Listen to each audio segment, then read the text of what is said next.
Sir Delhi సుల్తాన్లు అనేసరికి నాన్న నువ్వు ఏ ఎగ్జామ్ రాసినా కీలకమైన చాప్టర్ ఏంటంటే ఢిల్లీ సుల్తాన్లు. మరి ఢిల్లీ సుల్తాన్లు అనేసరికి ఢిల్లీ అనే ప్రాంతం గురించి ముందు 2 వాక్యాలు మాట్లాడుకుందాం. ఢిల్లీ అనేది ఢిల్లీ నగర నిర్మాత ఎవడంటే ఆనంగపాలుడు. ఈ ఢిల్లీ ఏ నది ఒడ్డున ఉందంటే యమునా నది ఒడ్డున ఉంది.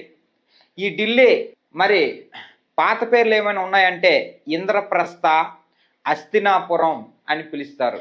మరి ఢిల్లీని పరిపాలించిన రాజవంశాలు వచ్చేసరికి ఎన్ని సార్ అని అంటే మొత్తం 5 రాజవంశాలు నాన్న. మరి ఏంటి సార్ 5 రాజవంశాలు అంటే 1 బానిస వంశం, 2 ఖిల్జీ వంశం, 3 తుగ్లక్ వంశం, 4 సయ్యద్ వంశం. మన కోడ్ ఏంటి సార్? బాకి తుసలో. మన కోడ్ ఏంటి సార్? బాకి తుసలో.